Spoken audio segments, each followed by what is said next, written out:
Ini datang dalam kondisi saat itu kurang lebih hampir-hampir mendekati maghrib. Waktu itu beliau datang dengan suaminya.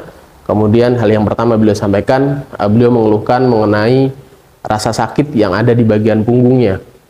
Beliau bercerita yang semula dia tidak punya keluhan di punggung karena dia mengeluhkan hanya sakit di bagian lutut saat itu.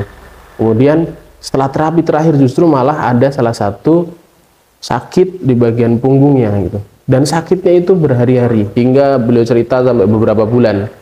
Dan sampai pada titik beliau sudah tidak bisa lagi mentolerir rasa sakitnya, dan akhirnya beliau membulatkan tekad untuk datang ke Gedai Sehat Urkut Brijlik. Kemudian kita tangani. Nah, menariknya ibu ini adalah salah satu contoh pasien dengan keluhan yang cukup berat ya. Jadi kalau kita kasih gerakan yang berlebih sedikit, beliau tiba-tiba bisa pingsan. Tapi kalau kita kasih gerakan yang tidak terlalu pas gitu ya, atau terlalu soft gitu, atau terlalu ringan, nggak ngefek juga. Jadi ini salah satu pasien yang cukup menarik yang kemudian bisa kita bahas. Dan alhamdulillah setelah kita terapi, beliau membaik dan mengatakan rasa sakit yang ada di punggungnya sudah mulai membaik. Walaupun masih menyisa, beliau sampaikan lututnya masih kurang nyaman untuk berjalan, walaupun sudah bisa berdiri dengan sempurna karena datang tidak bisa berjalan dan harus dipapah. Kemudian ulu hatinya juga masih terasa sakit, tapi masya Allah rasa ulu hati yang semula ditekan itu sakit itu sudah enggak, jadi memang masih merasakan sedikit, jadi masih nyisa sedikit.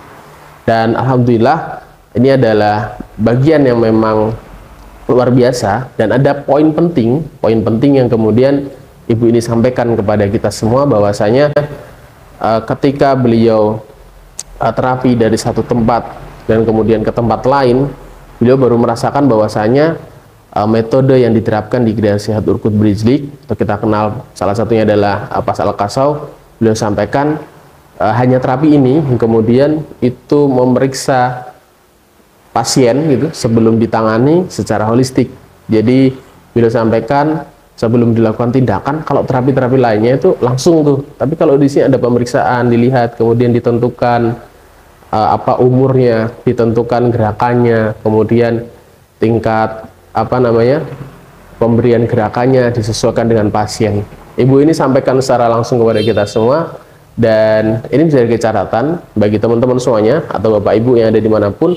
Kalau memiliki keluhan yang sama dan takut mau terapi, bisa datang ke tempat kita. Karena insya Allah kita akan lakukan penanganan sesuai dengan kondisi dari pasien.